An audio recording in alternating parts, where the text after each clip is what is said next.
So if we're ready to begin, I'd like to welcome everyone today.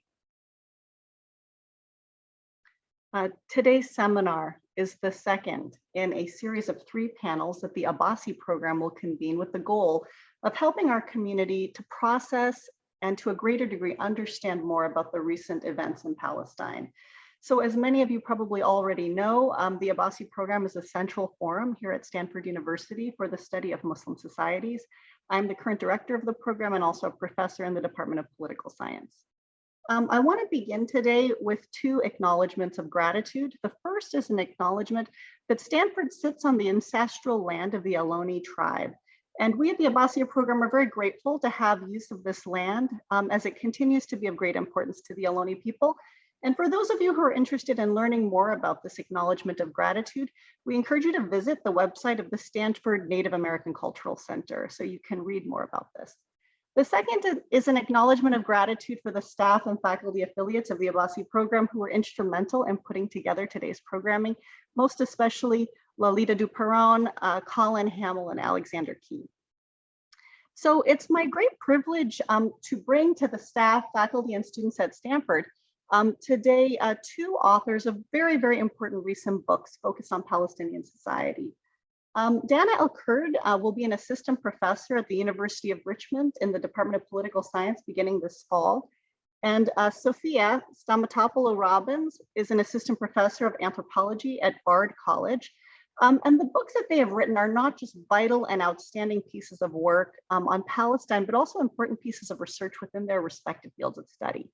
So rather than taking my word for this, I wanted to give you a chance to hear some excerpts of reviews for each of these outstanding new books. So I'll begin with Professor El-Kurd's book, Polarized and Demobilized: Legacies of Authoritarianism in Palestine, which was published in 2019 by Oxford University Press.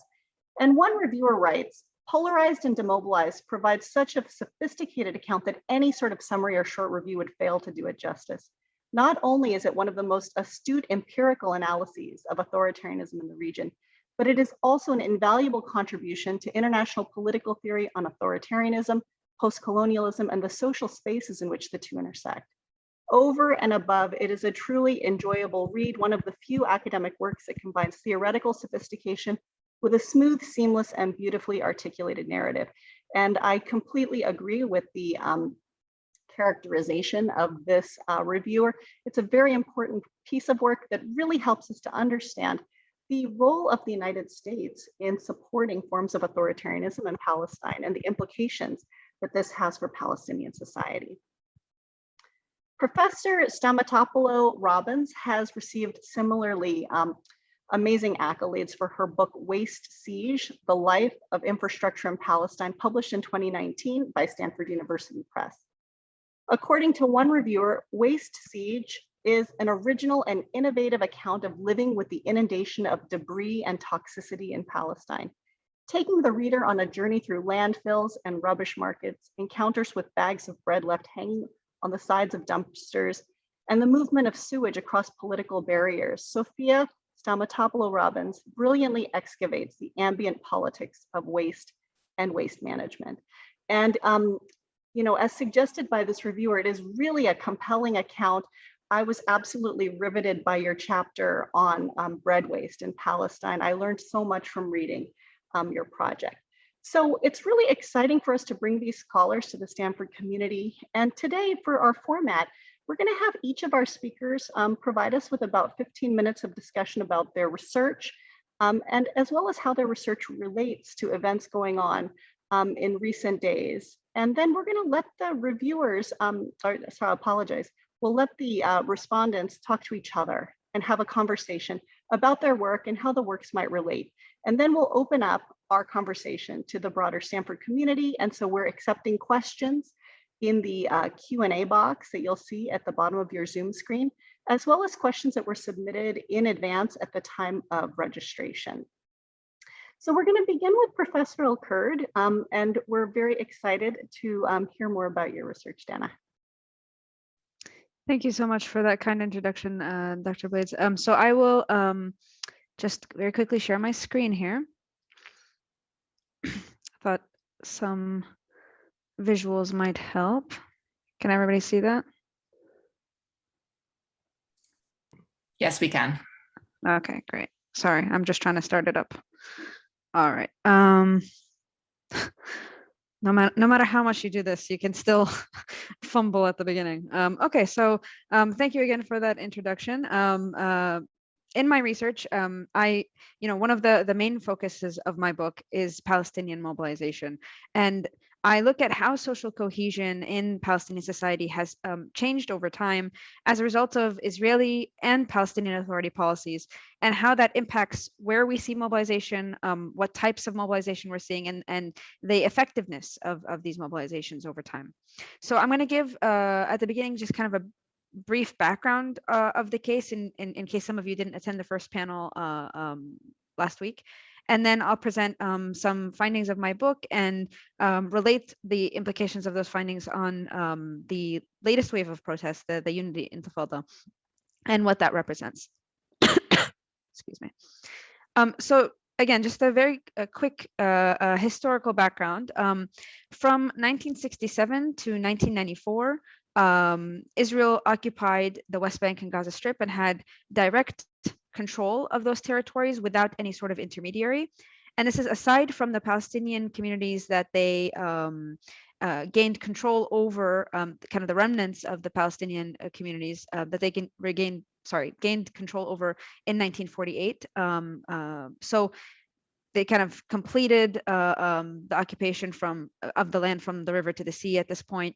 And Palestinians in the territories had community organizations and things like this, but they weren't allowed self-governance, direct self-governance. And there were waves of protest, but nothing necessarily unified. But in 1987, we have the first Palestinian Intifada, the first Palestinian uprising, and that was kind of a game changer in not only how unified it was, but also in its kind of scope. So it just took on a life of its own and had the majority of Palestinians engaging with this uprising, and they used a variety of tactics, many unarmed and nonviolent tactics like economic strikes and things like this. And it was all coordinated through a central committee, which incorporated the four major political groups or parties in the territories at that time. And so during this time, like I said, we're seeing a high level of social cohesion and coordination. And social cohesion, when I use this term, I mean kind of a sense of collective purpose and the capacity for collective action and intergroup cooperation. So during this time, we're seeing the unified national leadership of the uprising. We're seeing large segments of society engaging with the uprising, and it really changed, I think, the narrative about Palestine, regionally and internationally. But despite using all of these unarmed tactics, they were met with heavy repression. So we had during this time the break the bones policy, that basically maimed Palestinian protesters, in addition to the mass arrest campaigns and things like this. So near the end of the Intifada, we see an emergence of more armed tactics and more armed resistance. But it's generally characterized as this time period of great coordination over unarmed tactics. And kind of the biggest takeaway for the uprising was that in 1994, it brought Israel to the negotiating table with the Palestine Liberation Organization, which was the first time it had happened. At this point, Israel had never, considered the PLO kind of an official or like a legitimate entity.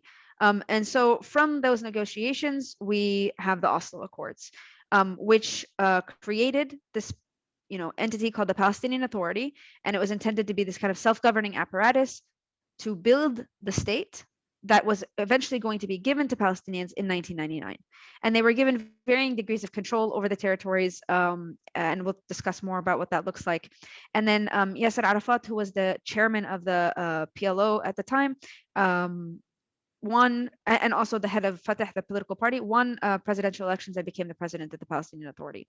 But as we all know, the 1999 deadline passed, and they couldn't come to a final negotiation over what the two-state solution would look like, and increased settlement activity and things like this made it increasingly impossible to envision kind of a contiguous kind of Palestinian state. So Palestinians launched a second uprising, the second Intifada.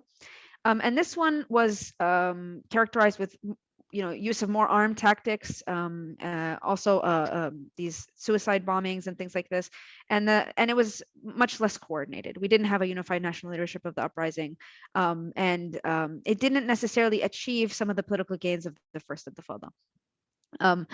So in the aftermath of this uprising, we have the 2006 parliamentary elections. So the Palestinian Authority was essentially pushed by the U.S. and kind of the international community, international donors, to hold these elections because the U.S. at the time was pushing this kind of democracy promotion policies.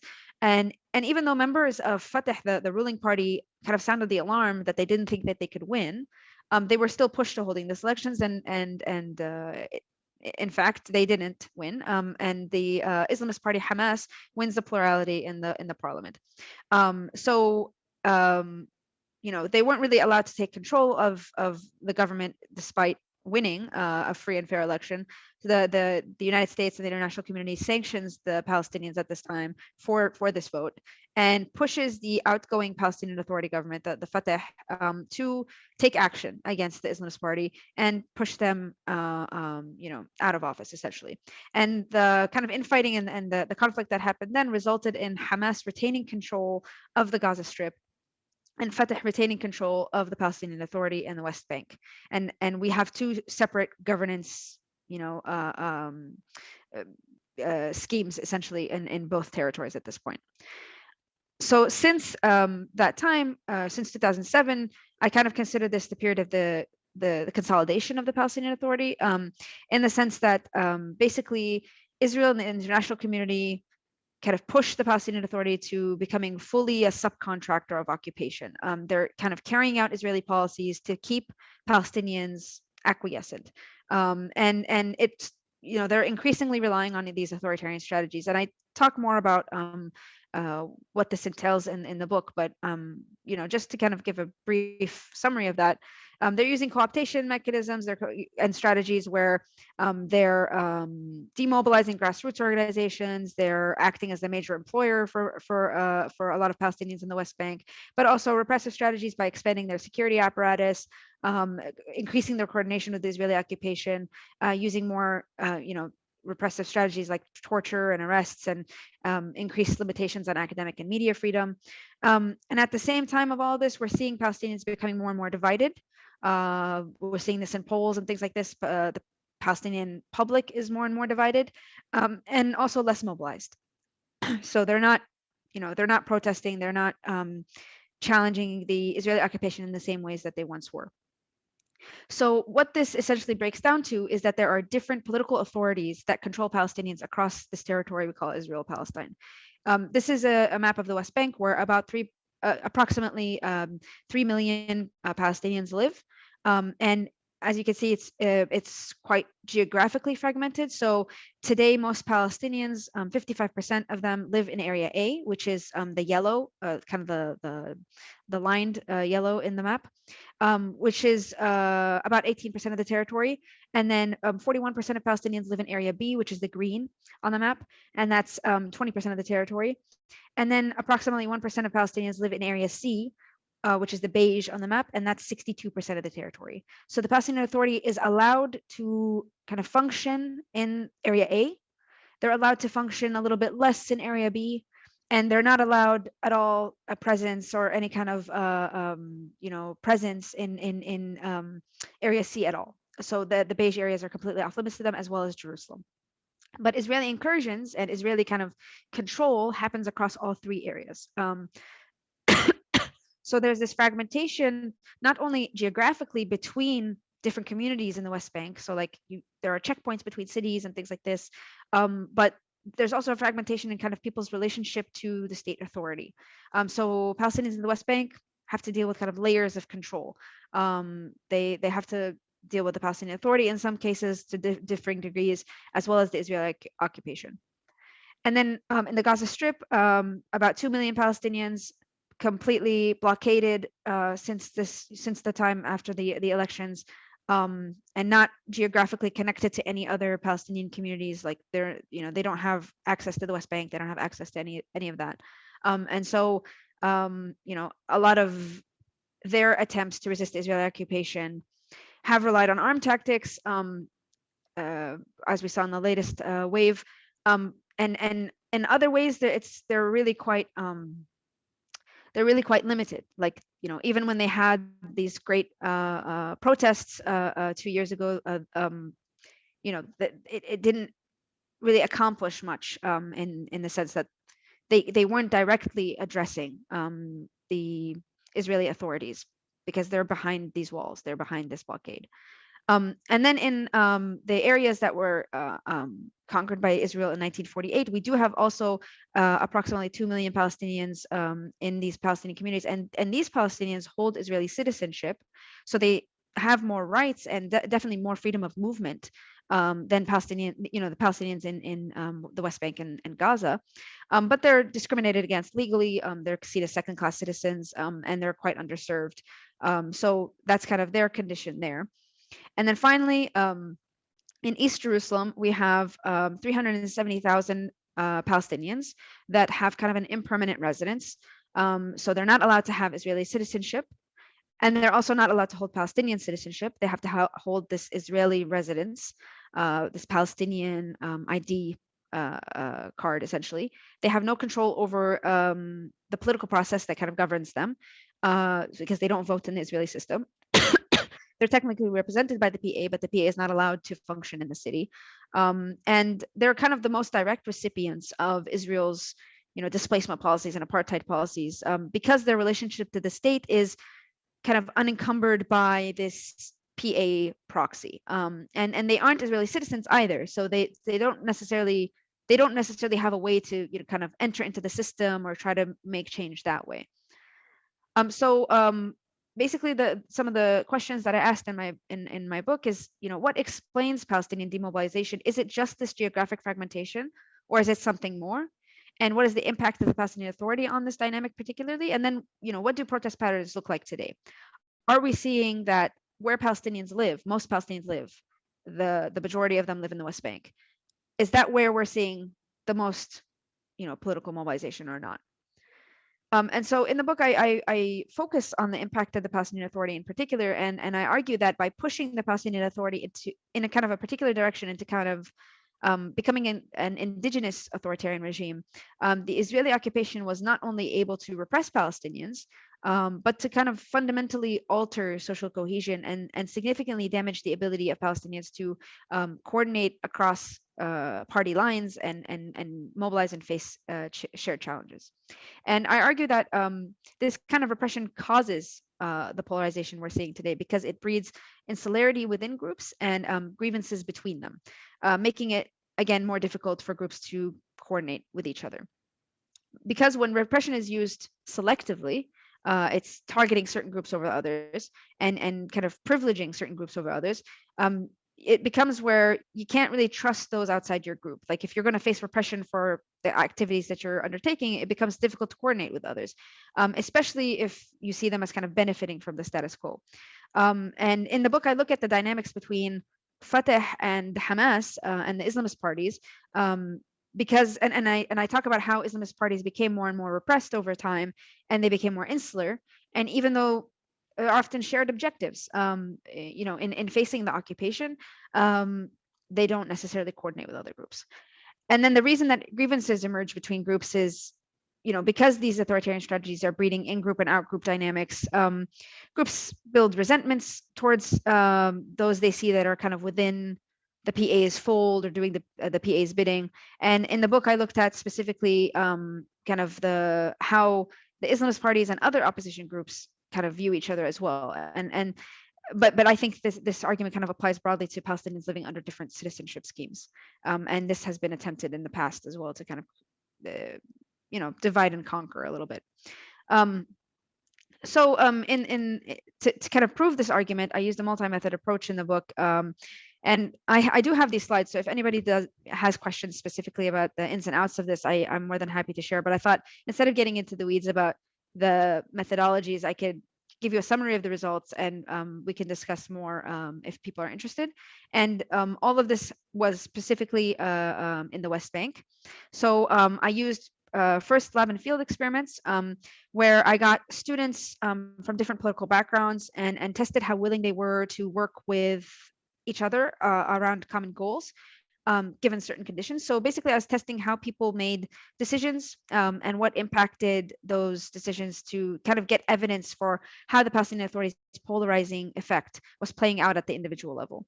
And I did find results there. So I found that in the experiment, repression led to a decline in a willingness to engage in collective action, particularly for opposition groups, particularly for Islamist and leftist groups. And then I also used qualitative data, interviews and process tracing to show how the Palestinian Authority was using these kind of co-optation and repression strategies to impact mobilization and affect not only how groups worked with each other, but how they viewed each other and creating tensions between them. So as I mentioned kind of briefly earlier, there were these ways in which the Palestinian Authority would neutralize grassroots organizations. They would kind of divert them to working in official committees or ministries. And then there was also the targeted repression of Islamist groups or affiliated members. So even at the level of like student activism, which made people, less likely to engage in kind of the regular political process, let's say. So all of that was to kind of show that polarization was indeed impacting collective action. But if I really wanted to prove that this was playing out in what we're seeing kind of in protest patterns, I had to also show that where areas that the Palestinian Authority controlled the most, that's where we're seeing the least mobilization. And the way that the West Bank was divided, as I showed earlier, it kind of gives us a unique look and a unique opportunity to isolate the impact of the Palestinian Authority on Palestinian society, because they have these varying degrees of control. So prior to the Palestinian Authority's creation, as expected, I'd say, urban areas were more mobilized than rural areas. Like cities with greater population numbers where like organizations exist and things like this were mobilizing more than, these rural villages. And that kind of makes sense. We see that in the first Intifada, where did the protests emerge? They're emerging from Jerusalem and Nablus and these kinds of big cities. So if the Palestinian Authority is not impacting these processes, then we should see the same dynamics today. We should see that Area A, where there's more mobilization, where there's greater populations and more capacity for collective action, kind of more resources for that, we should see more mobilization in those areas because they're, the urban areas, and we should see less mobilization in area B and C, especially because Israeli repression is held constant. It's not like, people in area A are living free of Israeli raids or Israeli repression or the impact of the occupation on their daily life. So to kind of figure this out, what I did is I put together a protest data set that covered daily protests in every village, town, and neighborhood from 2007 to 2016, the kind of the after consolidation period. And I used a variety of sources, the UN, the Institute for Palestine Studies, etc. And basically, I tried to control for all of the possible reasons people might protest in one area more than the other that didn't have to have to do with the PA or didn't relate to the PA directly. So for example, I collected data on not only like the location of the protest, the date, whether or not it's rural, urban, refugee camp, area A, B, or C, all of those kinds of descriptions, but I also collected data on the density of Israeli settlements to each location, and whether or not there had been an Israeli raid or incursion in this location around the time of the mobilization. So kind of all of the reasons why somebody might protest, why people might protest, that doesn't have to do with the Palestinian Authority having this impact, just to kind of control for that. So just with the first look at the data, just the very basic descriptions, area A, where again the most population, the most Palestinians live, the highest population, has by far the least number of mobilizations. So area B and C, there's way more protest in those areas. There's way more resistance, and area is much less so. And so that's kind of a first look. But and differences were, highly statistically significant with just a basic ANOVA test. But to control for all of those other variables that I was talking about, I also ran regression models, a linear hurdle model and a zero inflated negative binomial regression. Again, I don't want to necessarily get into the weeds of this unless somebody has a specific question, but essentially what these models showed is that the occurrence of mobilization in Area A was in fact very different from Area B and C, even when you're controlling for all these other factors. So even when you're accounting for the impact of Israeli repression, settlement density, the population numbers in a particular area, whatever, we're still finding that areas with lower population numbers and technically less capacity for collective action are having higher levels of mobilization.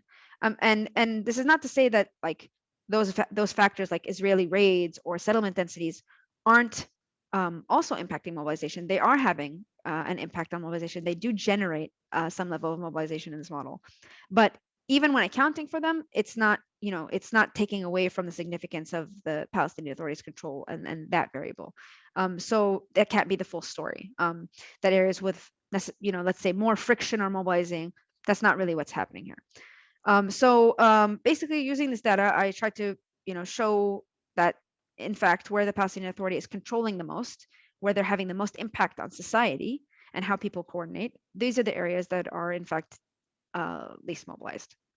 And so in the occupied territories, what we saw in this period is, the most sustained protests, the most sustained resistance are on the margins. They're in these villages, they're which happened for some time now. I think that's no longer the case, but they're essentially outside of Area A. And then also we're seeing kind of waves of protest in Jerusalem.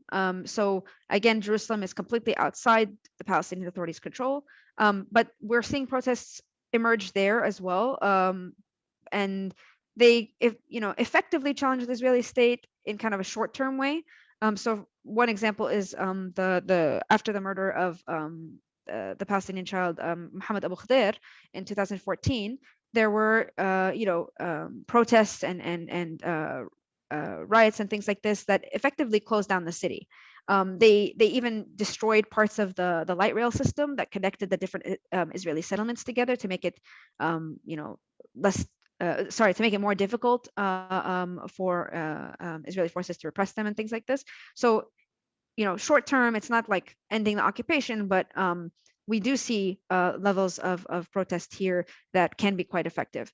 Another example is the Al-Aqsa Protests of 2017, where, just very briefly, in case people aren't familiar with this moment, there were like restrictions put in place at the Al-Aqsa compound, and Palestinians protested, for a few weeks pretty sustainably, and they were able to get those restrictions removed. And so Jerusalem is kind of, this interesting, particular space. And this mobilization pattern that I was talking about, we're seeing it play out in recent events as well. So, we can discuss maybe the timeline of events in the latest wave of protests if people are interested in the Q&A. But essentially what we saw is that, again, areas where the Palestinian Authority is not playing this intermediary role, those are the areas that are most mobilized. And there's a drastic difference between what's happening in the West Bank and other parts of the country. So even though Palestinians of the West Bank were also being arrested and also being repressed and things like this, we don't see the same level of reaction that we saw in other places. So mobilizations began in Jerusalem, and they were successful. They were successful in bringing attention to the expulsion of the Palestinian families from Sheikh Jarrah and Silwan, for example. They were successful also in challenging the Israeli occupation's kind of restrictions on the old city. They got the Jerusalem Day March. This is kind of like a celebration of Israel's occupation of East Jerusalem. It happens on May 11th. So they got that rerouted because of their protest. And they kind of initiated this countrywide uprising. Mobilizations in the West Bank occur, but they're quite sporadic. There's no leading organizations. I've done a number of interviews in the days since with activists on the ground, and they're kind of corroborating like there might be protests in the West Bank, but it's kind of just frustrated and angry young people who go out like and try to maybe protest at a checkpoint or things like that. It's not necessarily there's any kind of strategy involved in the long term. And there's actually even Palestinian Authority intervention at different points in time during this latest wave. The Palestinian Authority stopped Palestinian protesters from, like coming close to it. Israeli forces or coming close to a checkpoint or things like this. That's what happened in the West Bank. And then with Palestinian communities within Israel, we're seeing some level of coordination, but it's kind of outside the scope of the existing political parties and things like that. It's quite grassroots. Each kind of town and excuse me, and city is coming up with their own kind of popular committee, and it's really gives first Intifada vibes. Like it's replicating that kind of dynamic. And so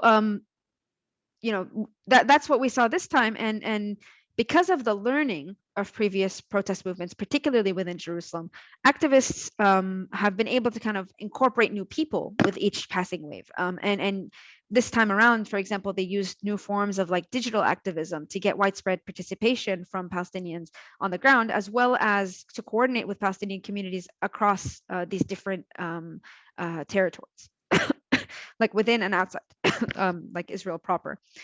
So we see more coordination than we ever have before.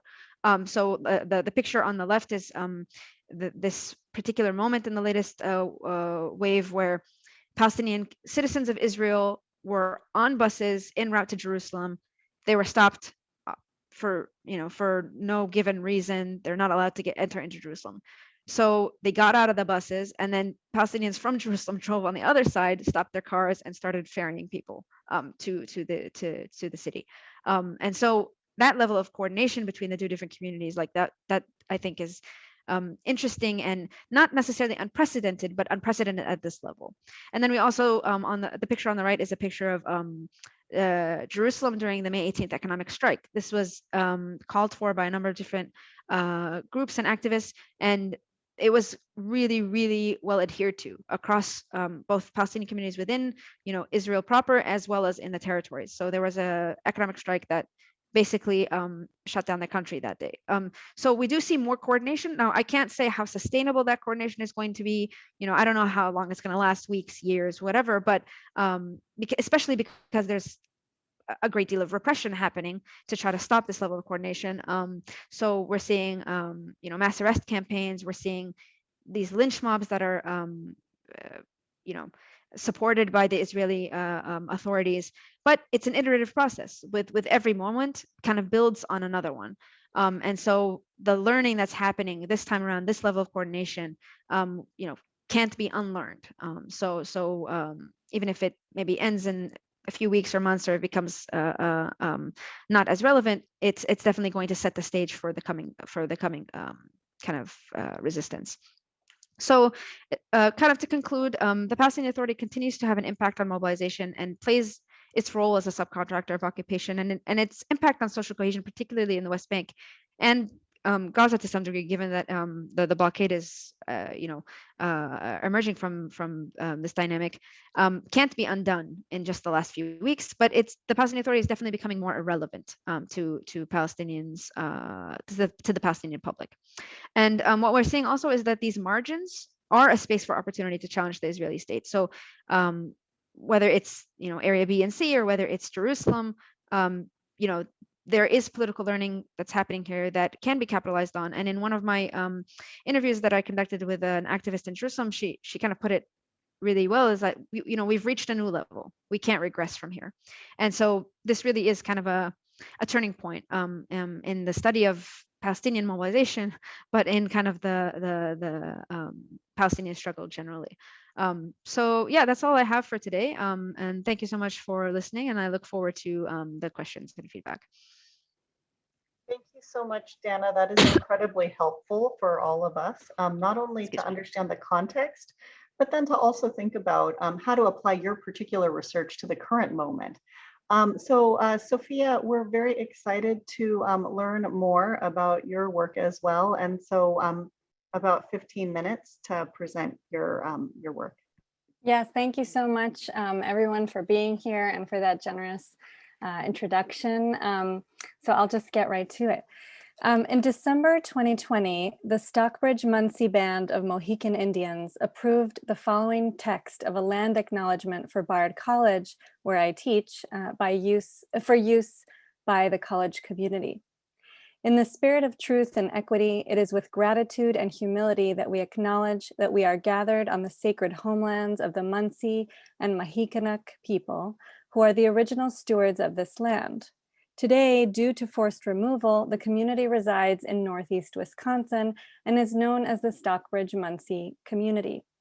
We honor and pay respect to their ancestors, past and present, as well as to future generations, and we recognize their continuing presence in their homelands. We understand that our acknowledgement requires those of us who are settlers to recognize our own place in and responsibilities toward addressing inequity, and that this ongoing and challenging work requires that we commit to real engagement with the Munsee and Mohican communities to build an inclusive and equitable space for all. So I begin with these words because I think it's important to understand the places from which we speak and to speak from where we are. I also think it's important to think globally about what's happening in Israel-Palestine today. We need to build consensus, I think, around diagnosing the problem we're trying to think about before we think about what many, including some audience members at last week's panel, referred to as solutions. We cannot move toward thinking about solutions without understanding that settler colonialism based on the supremacy of one people over others and organized around exploitative relations to the environment is the dominant structure around within which events like those last month unfold there. We have to center the fact that Israel exercises ultimate control over Palestinians' lives across Gaza inside the 1948 lines in East Jerusalem and the West Bank. So that was all actually my preamble. Last week, my colleagues Shira Robinson and Karam Dana offered helpful summaries of the most recent events, and now we've heard another incredible analysis, as well as the context of Palestinian political organizing. They analyzed the historical origins of Israeli aggression toward Palestinians and Palestinians' current isolation in the region. So I want to use my remaining time to add my thoughts on slow, less visible, and less spectacular processes. I'll speak from my 14 years of experience as an anthropologist of Palestine and as someone who studies the environment, infrastructure, and waste in particular. For my first book, which was titled Waste Siege, The Life of Infrastructure in Palestine, I conducted 10 years of intermittent fieldwork in the West Bank with 2.5 year continuous stay there. Since then, I've conducted research among Palestinians and Israelis inside 1948 who are buying real estate in Greece for my new book, which is on Airbnb in Greece. And I was in the process of making a film about bread in Palestine with a 4-person videography team spanning Gaza City, East Jerusalem, Bethlehem, and the Palestinian town of Majd al-Kurum inside the Green Line when Israeli violence escalated last month. So drawing on this cumulative work, I want to make 4 points. My first point is that in no place on earth do Palestinians have a democratically obtained and free hand at determining how they build, what they build, and therefore how they live. This has political effects. And it means that if we want to understand Israel-Palestine, we have to ask different or additional questions. For example, where does Gaza's rubble go after each round of Israeli bombings? Who decides what reconstruction looks like?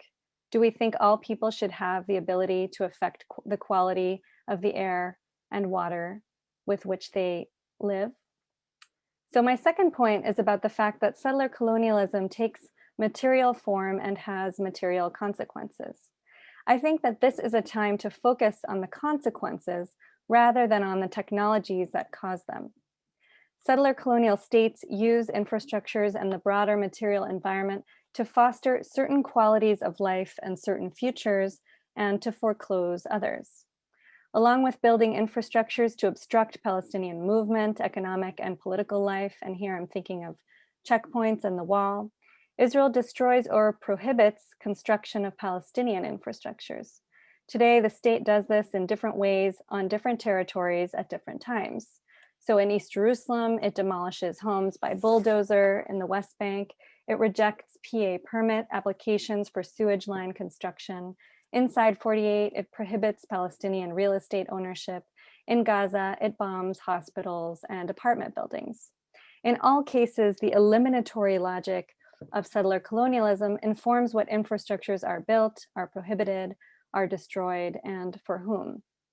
So I want to pause to offer a quick overview of some of the material destruction that Israel's bombings on Gaza wrought in 11 days.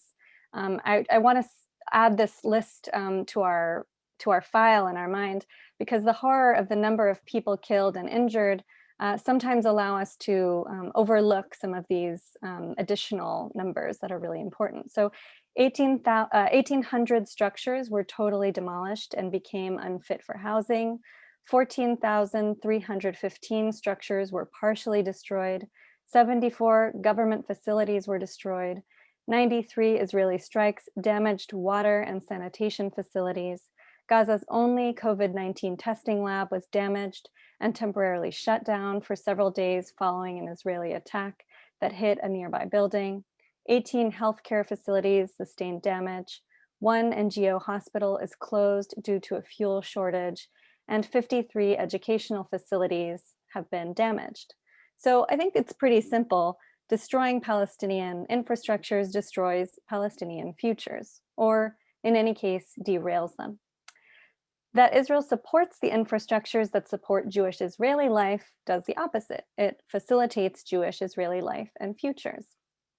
My third point is that the material consequences last, but they can also become resignified. My book argued that West Bank Palestinians have been under a second type of siege since Oslo. This is a siege by waste. Israelis have been dumping wastes in the West Bank at increasingly alarming rates and at greater volumes. West Bank Palestinians are also burdened by accumulations of their own wastes. Israel makes it nearly impossible for Palestinians to export wastes out of the small, land-scarce territory, and Israel obstructs infrastructures that could more safely protect people and the environment from wastes. Palestinians are experiencing versions of this waste siege, I would argue, throughout the territories that Israel controls. In Gaza, the Israeli blockade has prevented critical materials from entering the strip for construction and rehabilitation of sewage infrastructures, just as one example. My film's co-producer and editor, Mohammad Harb, lives in Gaza City. He told me the other day on the phone that cleanup has begun. I asked where the rubble from the recent bombings would go. He said that the rebar is taken and used for new construction. Stone is crushed into dust and incorporated into cement mix for roads. But the concrete, the material used for most of Gaza's buildings and infrastructures, cannot be crushed or reused. So it is hauled to a place on Gaza's coast called El Mina, the harbor. There is so much rubble there now from the last 3 assaults and now from a 4th one that Mohammad said, quote, "We can almost reach Cyprus." Palestinians also experience besiegedness by waste in East Jerusalem, where the Israeli-run municipality leaves garbage uncollected and residents are forced to burn it in densely built-up areas. And Palestinians in 48, unable to build their towns out or to control municipal budgets, are left cramped and underserved. I learned that some who can are scraping together savings to buy real estate in other countries. We can think of that as lovely. What's so bad about a vacation house in Greece, for example? But they're doing it in part because there's nowhere to build. Thousands also live with the threat of their homes' demolition. In our phone call last week, Mohammad said that he and his family were finally thinking about leaving Gaza. Let me say something, though, about resignification. So despite the inescapability of waste siege, people use the material that inundates them to mitigate their circumstances. In the West Bank, as Amal Bishara has shown, Palestinians mark up the wall by burning it to amplify calls to tear it down. In Jerusalem, charred dumpsters become shields against Israeli bullets in demonstrations. And Mohammad, who's also an artist, a visual artist, can reimagine the rubble piling up at the harbor as a bridge to Cyprus. My fourth and last point is that settler colonialism can be propagated by infrastructures in hard to see ways. In the West Bank, for example, PA infrastructures funded by the international community in the name of state building often perpetuate settler colonialism. Waste managers, for instance, have to think about the number of people in a given place who will use an infrastructure over its lifespan, the infrastructure's lifespan. A sewage pipeline's diameter determines how many people's sewage can be safely conveyed from one location to another. The PA engineers and officials with whom I spent time did not factor returning refugees into the population figures they used to design pipelines planned to operate for 30 years or more. They accepted the settler state's rejection of the refugee return to Israel proper, in quotes, or even to a truncated Palestinian state. And they built that status quo into the infrastructures purportedly designed for Palestinians' future. Another example comes to us from the Biden administration's recent pledge of $38 million to help reconstruct Gaza. Egypt, Qatar, the UK, EU, and China have also pledged support for reconstruction. I'm sure that the Gazans who survived the bombings of their homes, like Ahmed, one of my research assistants for the film who lives in Gaza City, would prefer being housed over remaining unhoused, especially in a global pandemic.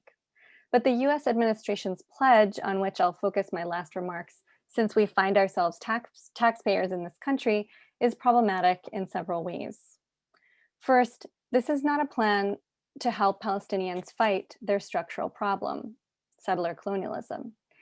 It is a plan to help a few thousand people find shelter from the rain. It leaves the reasons for Palestinians' inequality intact.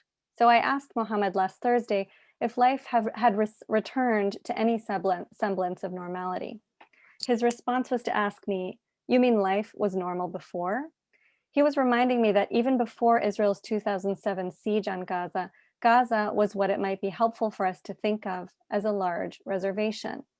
Gaza was a place where over 70% of residents are refugees waiting to return to their homelands, where water was scarce and polluted, and where it was very hard to earn a decent living. Reconstructing a few apartment buildings in the reservation will not address the layers of not normal that have caked themselves onto Gazans' lives over the past several decades. Second, the Biden plan is also paired with the condition for its own undoing. In the same week in which it pledged $38 million to reconstruct Gaza, the Biden administration moved to sell $735 million worth of precision-guided weapons to Israel. This is on top of the $3.8 billion the US sends to Israel annually, most of which goes to military assistance. We know that the people against whom those weapons have been most deployed over the past 5 decades have been Palestinians on the territories that Israel controls, and the infrastructures they have been used to destroy have been Palestinian. Third, the US aid to Gaza is conditional. Secretary of State Anthony Blinken's office revealed that it will not funnel the money directly to the elected Hamas government because the US has deemed the political party a terrorist organization. Instead, the money will go through the unelected Fatah-led PA in Ramallah, and the Ramallah-based PA will determine how the aid is used. But not entirely, of course, because Israel will determine what materials can and cannot enter Gaza for reconstruction. And most of the materials are likely to be Israel produced. In other words, Israeli companies will benefit from the Gaza reconstruction, foreign states and an unelected government will control the rebuilding budget, and the likelihood that whatever is built will be destroyed again in further rounds of bombings is high. So fourth, I will close by returning us to diagnosing the problem. That the international community has pledged to rebuild Gaza is ironic, given that the same community of states has failed to rebuild the Palestinian homes that have been demolished over the course of Palestinians' long Nakba. Between 1936 and 1939, the British demolished an estimated 2,000 Palestinian structures. Zionist forces depopulated and destroyed 500 villages between 1947 and 1948, which amounted to about 52,000 homes. The Israeli Committee Against House Demolitions estimates that Israel has demolished another 56,500 homes in the West Bank, Gaza, and East Jerusalem since occupying them in 1967. Israel makes it difficult to gather statistics on the number of homes it has demolished inside the Green Line since the Nakba began, but ICAD estimates that additional thousands of Palestinian homes have been demolished there as well. In 2020, with a deadly pandemic raging, we witnessed a spike in home demolitions in the West Bank and East Jerusalem. The demolitions left over 1,000 Palestinians unhoused, according to the Israeli human rights organization B'Tselem. So what we should be asking is what it will take to get people in positions like President Biden's to consider the cumulative need to rebuild the infrastructures of Palestinian life destroyed over nearly 1 century. Only then, I think, will we get closer to solutions. Thank you. Thank you so much, Sophia. And I want to now give Dana a chance to make some brief comments in response to what you've presented, and then we'll switch and have Sophia say something. Yeah, you'll have to excuse me for this coughing. It's just terrible. Thank you, Sophia, for that intervention. I think it was, exactly kind of the elephant in the room that we're constantly skirting around or missing. And it reminded me a lot of, particularly after 2007, this view amongst the Palestinian Authority of liberation through reform. Like, if we can just fix, like you said, the quality of life, if we can give Palestinians access to debt, if we can, create these kinds of illusions of normalcy that are, of course, constantly shattered, then maybe we can keep Palestinians from not immigrating, and they can stay steadfast in their homes, and then eventually we can come to a state. And I think that the lack of diagnosis has been the root issue of the Palestinian Authority's entire strategy. And I think I would attribute it getting worse after the second Intifada. Like, I think that the Palestinian Authority initially thought that they were kind of playing a different game, but now they have completely fallen into this trap that, as you mentioned, that this is not about building Rawabi or creating some ways for people to feel like they can lead a normal life on some parts of the year. That this is an issue of settler colonialism that has remained unaddressed, and the solutions that have been put forth to address them no longer are relevant. If they could have worked, if we could like abdicate justice, they're not even going to work now. So sorry for the kind of rambling, but you just gave me a lot of things to think about and kind of connect to my understanding of how the PA rationalizes some of these things to itself. Thank you so much. Sophia? Yes, thank you so much for this opportunity to engage. It's very nice to be in conversation with you, Dana. I took lots of notes. I have like 5 pages of notes here. So I guess my first thought was that I think I just want to amplify some of the things you're saying and highlight them.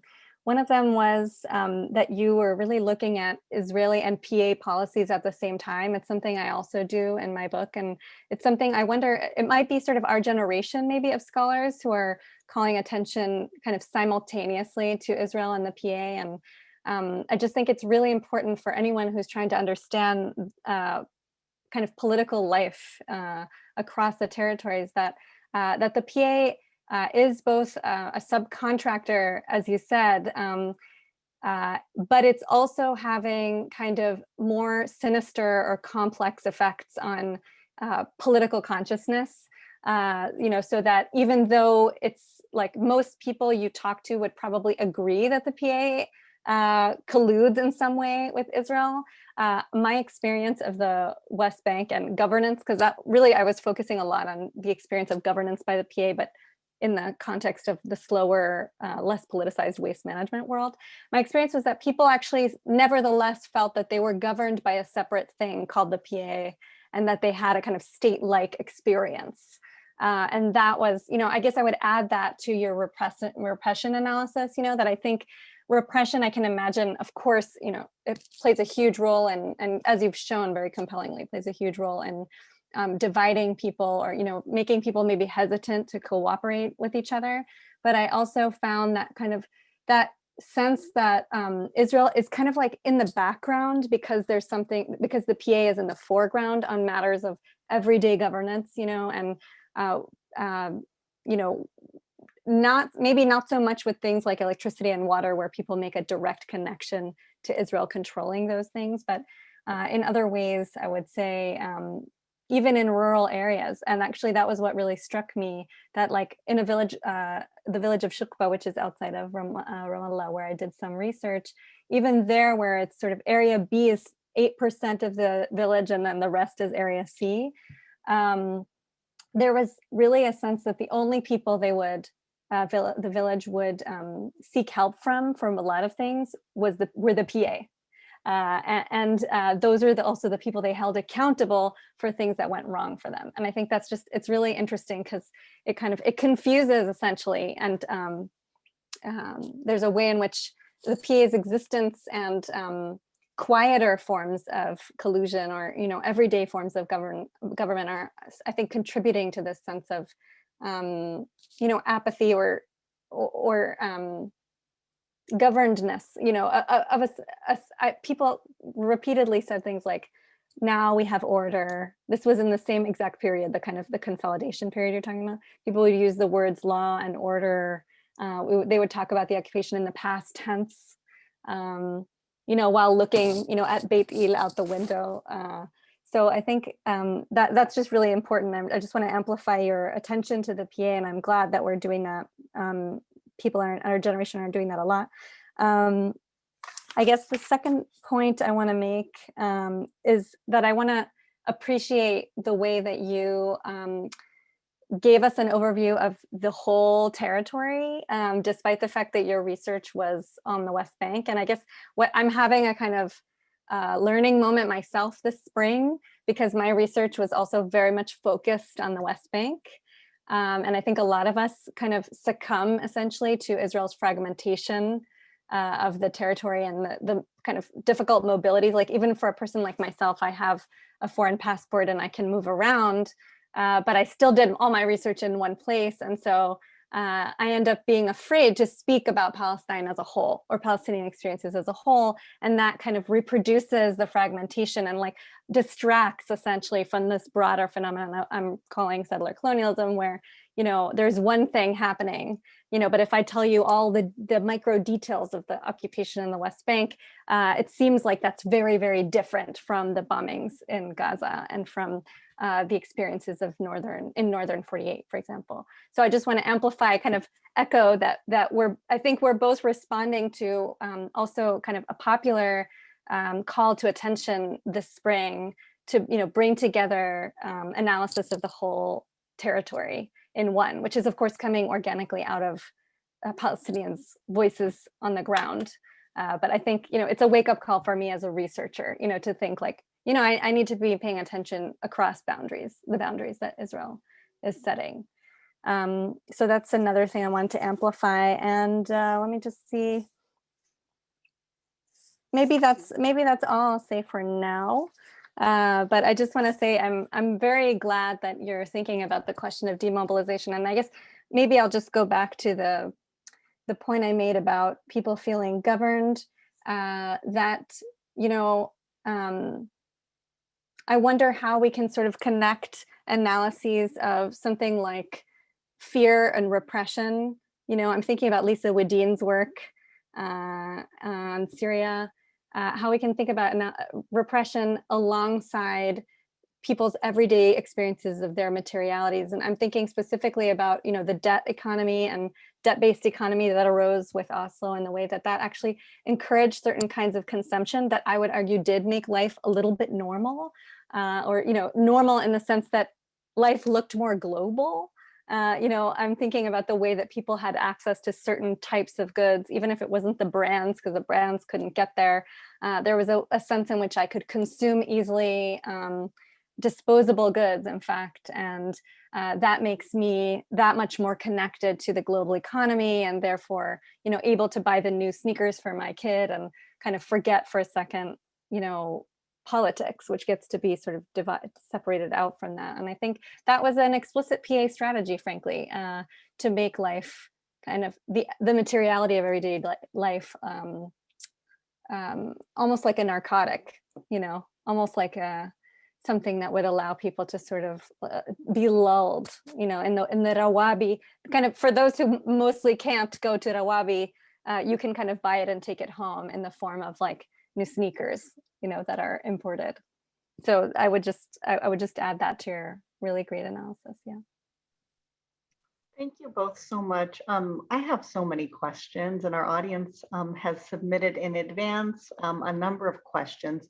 The first thing I wanted to talk about relates to the relative importance of structure versus events. And, Sophia, you discussed the importance of acknowledging the structural conditions underlying the outcomes we're observing today. How should we think about the relative weight of these structural factors versus what's happening in the moment and the urgency of the events that are unfolding? Can we really separate these? Are the structures driving the events? We tend to chase headlines in a way that's not very productive, I think, for understanding. But it does seem as though something feels very different in this current moment. So I wonder if you guys might have an interest in weighing in on this.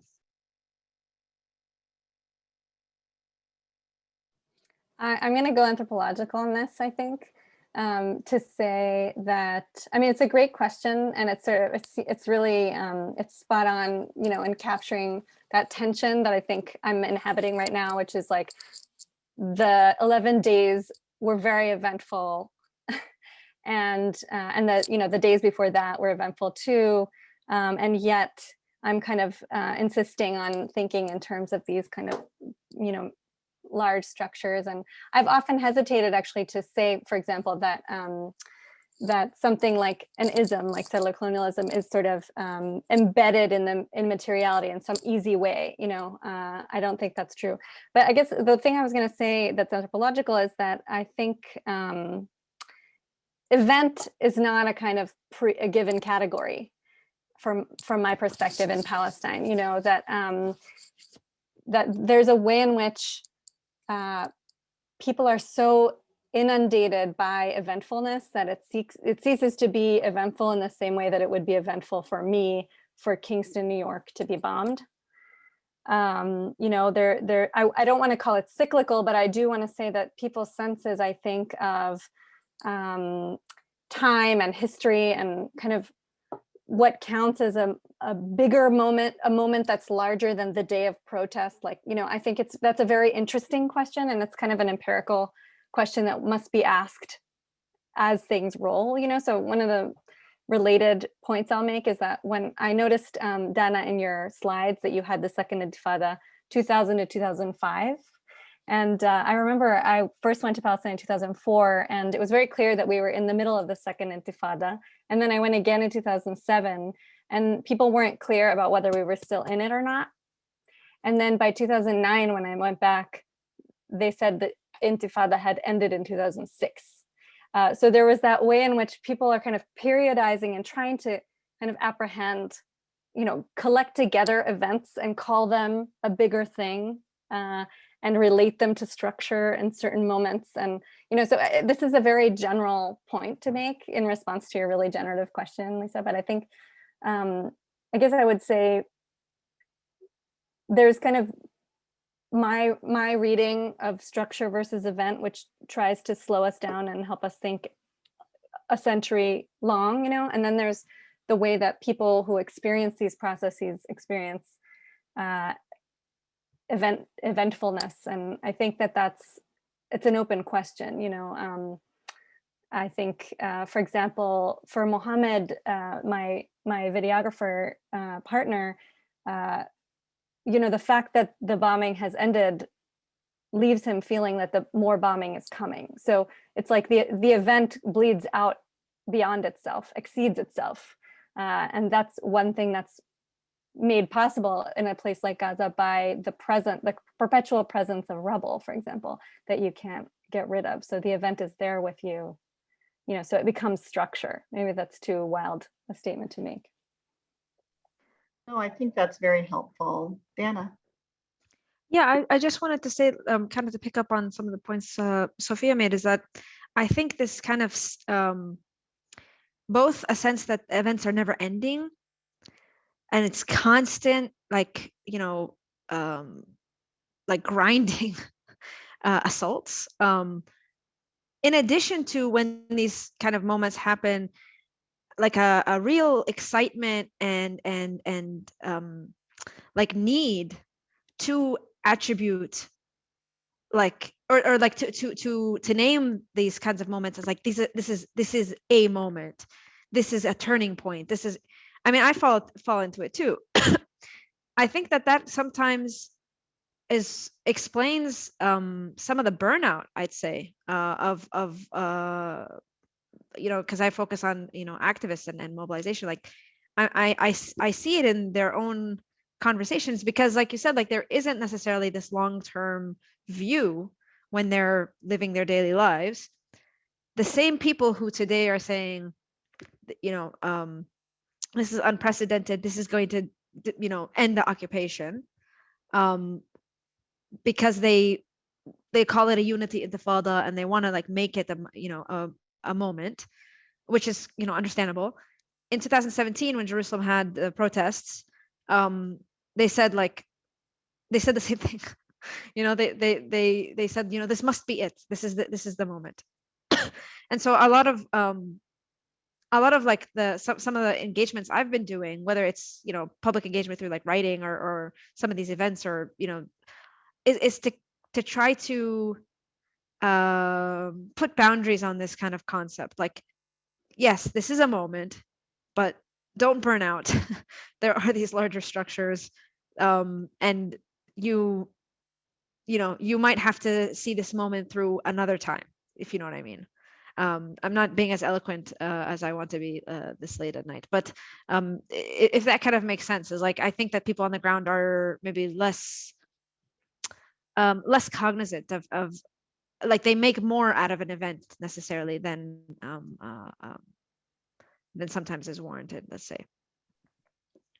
I'm going to try to bundle a couple of questions into one larger question. So audience members are really interested in your perspective on the future of Jerusalem in light of everything that's going on.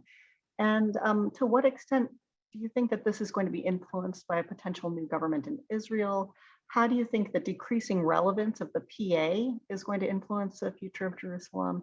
Do you see a vision for what's going to be happening as a result of activists, structural politics, the role of the international community? Can I take a stab at that one? Yeah. Okay. So I think I don't necessarily see that any kind of changes in Israeli government will shift Jerusalem's position or you know, for Palestinians in Jerusalem, kind of their reality. The future of Jerusalem, if there is not resistance, is that Palestinian neighborhoods will continue to be emptied. The ones that are able to be, you know, to have a wall built around them, they'll do that. I'm thinking like Beit Hanina and like those kinds of areas that, you know, they're not as central, so maybe we can kind of push them out the way that other communities in Palestinian Jerusalem have been pushed out of like the city proper, or these kinds of like home displacements and family expulsions that we saw in Sheikh Jarrah and Silwan will, you know, continue, especially around the old city. And then the increased settlements. I mean, in just the last 2 years, I'm blanking on the name of the settlement, but there was Ramat Eshlo or something. I can't remember exactly, but there's a huge settlement that's been built now between Shafat and Beit Hanina that like didn't exist just 2 years ago. These kinds of policies will continue to try to push Palestinians in Jerusalem out. The only thing that's kind of keeping that at bay is Palestinian resistance in the city, whether it's these protests or whether it's kind of the quiet activism. There's like these groups that are involved in like economic steadfastness to try to make sure that Palestinians can kind of continue to make a living in the city and things like this. So there are these kinds of attempts to resist these moments, and also kind of the connections that are now being made between Palestinians in Jerusalem and Palestinians within the Green Line. I think that there's kind of a new sense of like advocacy. Again, it's not unprecedented, it's happened before, but to this degree, it hasn't maybe happened, where Palestinians elsewhere are protesting for what's happening in Jerusalem, and kind of the nitty gritty of like Sheikh Jarrah and Silwan that maybe wasn't on people's radars as much, let's say like a year ago. So all this is to say, like, resistance can maybe keep these policies at bay, but essentially, like, we're gonna have to come to a point where we address why there are these expulsion, continued expulsion policies in East Jerusalem. Like, these are meant to be kind of like permanent residents, but you're constantly trying to push them out. So like at some point, that Jerusalem's fate not only drives, different moments of this conflict, for lack of a better word, but also will end by, addressing some of these larger structural conditions. Sophia, do you want to weigh in on this one, or should we move on? I mean, I think that was really helpful. The only thing I'll just add is that just to underline this last point you made, Dana, that we can't think about Jerusalem separately from the rest of Israel-Palestine. And I think both, what you just said about how people are suddenly paying attention to the nitty-gritty of what's happening in Sheikh Jarrah, for example, or Silwan, that is an outcome of this kind of broadening, I think, of a lot of people's understanding of how much territory they need to be thinking about when they think about what's happening in Israel-Palestine, and thinking about it with a kind of unified vision. So that's even amongst Palestinians themselves. Absolutely. I mean, I think, yeah. Yes, absolutely. The thing that I've been really thinking about these days is how, when I was doing, first learning about Israel-Palestine and kind of, organizing teach-ins and stuff in the 2000s, we were so focused on little fragments. We'd have some event that would be on Jerusalem or another event on Gaza. And I'm thinking about how we didn't serve justice adequately by doing that, because we were, busy trying to explain the complex bureaucratic mechanisms of what Israel is doing in Jerusalem that seems so different and so specific, and it's such a special city. And actually, if we can sort of de-exceptionalize every single one of the territories and think at the same time about, expulsion, essentially, dispossession, using different tools, I think we're going to understand a lot more about where we can go and what we need to do to get there. So we received an interesting question in the chat about implications for agricultural communities. And Dana, you talked about peripheral areas as having characteristics that actually allow them in some way to get out from under the heavy hand of the PA, to engage in more mobilized activity, maybe higher levels of interpersonal trust in those regions. Sophia, your book certainly talks about the implications of waste as it bleeds out from cities, both within Israel and within the Palestinian areas, into rural communities. Can you speak a little bit about the conditions in rural areas, why maybe this is a kind of new location for important forms of activism, and what role these areas might have to play in the future political movements? Okay, yeah, I'll start again. So yeah, so the rural areas, they sorry, I'm like losing my voice at this point. They're losing they're facing a lot of pressures, economic pressures, land theft, increased settlement encroachment, all of these things, they're having to deal with. Again, it's slightly more direct than people in area, people in the cities, people in area A. And so, and also because the PA is not always functioning in these areas.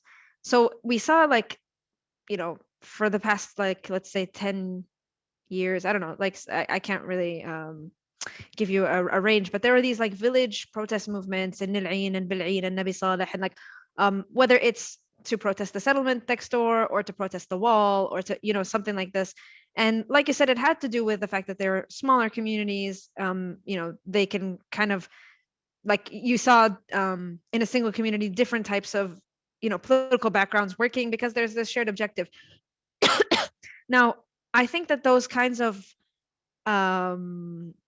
I don't know, flashpoints, like they continue to um, bring attention to kind of Israeli policy. So like we saw, for example, Khirbet Hamsa a few months ago, this like small village in Area C that continuously is being demolished. But it's also, and there's a lot of like parallels between some of these what is it? I can't even think of the word. The demolishment, is that a word? I don't know. Policies with some of the ways that Israel also addresses its own citizens, Palestinian citizens of Israel, within the Green Line, and in many of the same ways. But I don't know that necessarily like a sustainable movement can emerge just from these areas alone. Because they have been so heavily targeted also, like whether, for example, like Nil'een village, like it doesn't mobilize anymore. Nabi Saleh ended its mobilization. Like there was these like waves which sometimes took on years, but they were very heavily targeted because not only were they kind of addressing the international dimension and like bringing attention to these things, but they were like galvanizing Palestinians on the ground to say like, oh, look what's happening. We're like to use Sophia's term, like to come out of like the lull that they're in. So I, it played its moment, I would say, these rural areas, but I don't know necessarily that it can be the driver of whatever kind of unified resistance can emerge. Just because there's just there's a limited resources and a lot of repression and attempts to divide. So I don't know if that's a very optimistic answer. No, that's very helpful. Sophia, do you want to say something? Yeah, I can say something about the pressures on rural communities, and then a complication that arises when they try to resist in certain ways. So basically, since Oslo, I would say the West Bank and Gaza became sort of dumping grounds, expendable territories for Israel. And that meant that they could be sort of locations for hazardous materials of all kinds. Gaza, of course, became bombable, especially after 2005 when the settlements were removed. And in some ways, the West Bank is not bombable, but it is a kind of dump site backyard for Israel and for settlements that are in the West Bank. And that's, of course, a huge pressure on rural communities because it pollutes their resources, their lands, and makes their very environments kind of hazardous to them without the presence of the military being required anymore, right? So if a landscape is polluted, that does the job essentially of harassing people or making life less livable.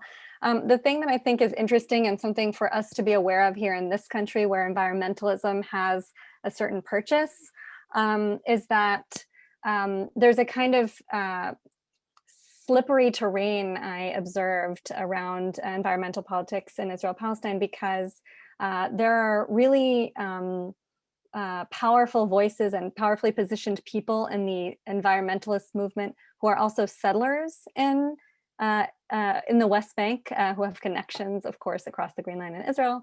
And they make arguments for protecting the West Bank's environment, including those areas we might think of as the rural communities areas, but the settlers are concerned for the environment as a kind of abstract universal good, and also as future building grounds for settlements. And that kind of environmentalist settler orientation can find easy partners in people who think, Palestinians and Israelis should be able to agree on matters of the environment, for example. So that if then, as I saw in the case of Deir de Bouane, where the villagers were, and Ramon, where villagers were really energetically opposed to a PA landfill that would transform their land and render it hazardous in various ways, those villagers ended up signing a petition against the landfill alongside the settlers of the area. And people became very excited in the Israeli media, the German media, the American media, that peace building was finally occurring between not Israelis and Palestinians, but settlers and Palestinian villagers. The very settlers who wanted that land of those villagers were signing a petition together. So I guess I want to make a plug for worrying about environmental peace building, for being suspicious of this as one avenue.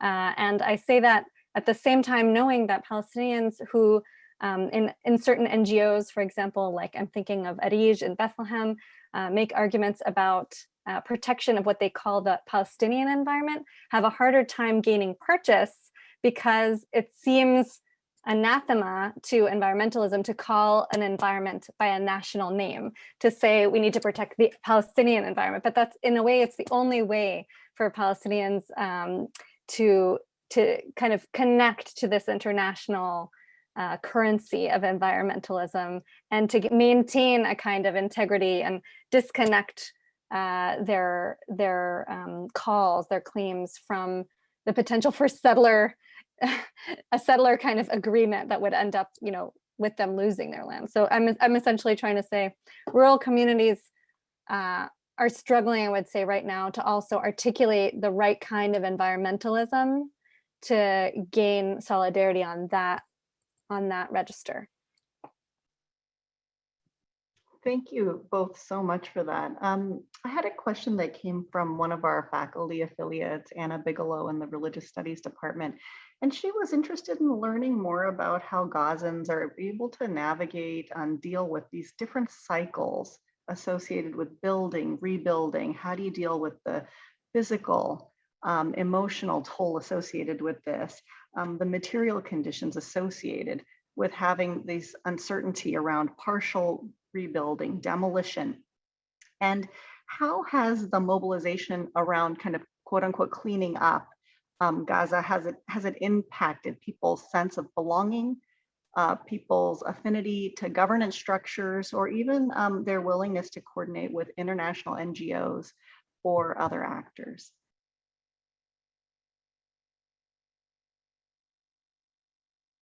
I'm happy to go first again, but I feel kind of bad now at this point. So there's a lot in that question. So how do they cope with this? I mean, I don't know that coping is happening. Like, there is high rates of suicide. There's, like really, I don't have all the figures in front of me, but just like really terrible like health conditions as a result of these continued existence in a blockaded and bombed strip, and attempts to immigrate, and all these things. Like I don't know that coping is happening. Essentially, what happens after every one of these things, after every attempt to repress the Gaza Strip, is like particularly like international donors, and particularly like Gulf donors, like Qatari money will go and they'll try to rebuild around the margins, like Sophia mentioned earlier. So I'm not sure that coping is happening. Now, in terms of like mobilization after the fact, there was like a pretty large, like Sophia mentioned, a cleanup event that brought out a lot more people than people were expecting. And I think that these kinds of moments do generate a sense of like solidarity amongst Gazans, and kind of, I don't know if this is the right way to say it, but like the kind of a closing ranks, kind of like you know, people who, you know, would criticize Hamas vehemently. Don't do that now. Don't do that in these moments. And there's just, yeah, there is a sense of like, you know, we're all facing the same enemy, and like, look what has happened. So it does kind of legitimize certain political actors more than they more than they would be, and under certain, under other circumstances. So I don't know if that answers the question, and I'm not sure if I'm remembering all parts of the question, but how they cope and how it's impacting, people's ties. I think, yeah, that would be my answer. Yeah, I should point out, Anna Bigelow did not use the word cope. I inserted that. She suggested navigate. So I don't want to put too much emphasis sorry. on, no, that was me, but I don't want to, put words in her mouth.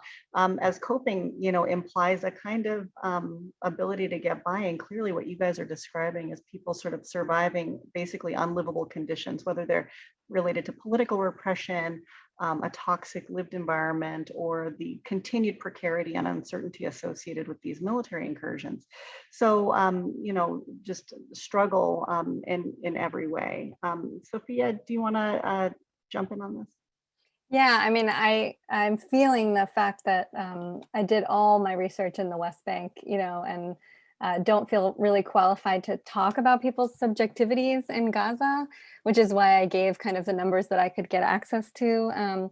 But I guess we've seen glimpses of what Dana is saying in the media coverage, where, we found out that I think 11 of the children who were killed were already in a Norwegian, I think, PTSD, trauma program, and then were killed in this assault. So that suggests the kind of layering and accrual of experience that is not, that can't be captured when we focus on the word reconstruction. Essentially, I think what's been really shocking me about the media coverage is that when reconstruction is described,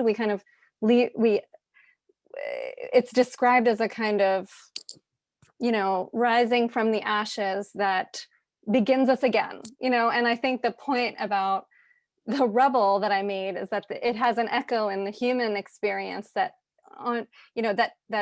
is imprinted by each of these wars. And, even if you're born 3 years, you're only 3 years old in this war, and you weren't in the previous wars, your parents were, and that's with you too, so I think that there's an untold, as yet unarticulated set of accruals on people's lives.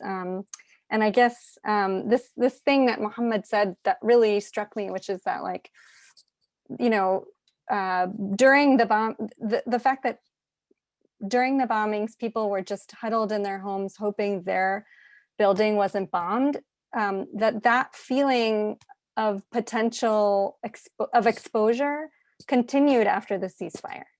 I think that's really what I want to capture, and that's a way to say, like, not coping, and at the same time, navigating is it's an interesting question. I'm in a WhatsApp group with all my 12 team members from this film I'm making, and they're across Israel, Palestine. And the way that the people in Gaza City were sending footage, sending images, and receiving solidarity from these other teammates whom they've never met in person was really, meaningful. And I think Mohammad and Ahmed, who are both in Gaza City, were saying things like, "Thank God we're fine. Thank God we're alive today again." And that, I don't know how to capture that without doing like a deeper anthropological inquiry into it. But, there's also a way in which I'm thinking now suddenly of Lawrence Ralph's work.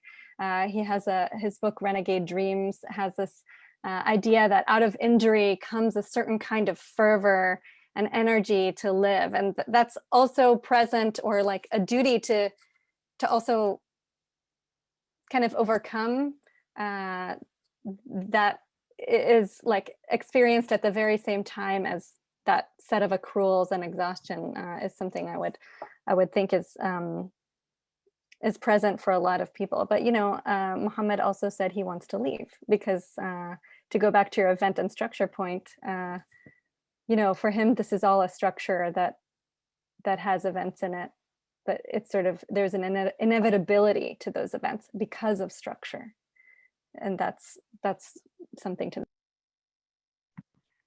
So I wanted to thank you both for spending this hour and a half with us.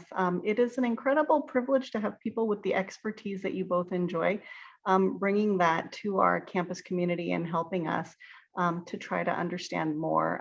For people who are interested in getting some different perspectives on the Gazan experience, the Abbasi program did run the 31 Gazan monologues that you can find on our website, short vignettes that Samara Sabr put together and helped to produce that will provide a little bit more perspective on a space that can be very hard to access for those of us here in the United States, but are seeking to understand more. So we actually have another panel tomorrow. So we'll have additional opportunities for you all to engage with the outstanding scholars who are working on these issues. And so Dan and Sophia, thank you so much. We really appreciate it. It's been a pleasure. Thank you. Yeah, thank you so much.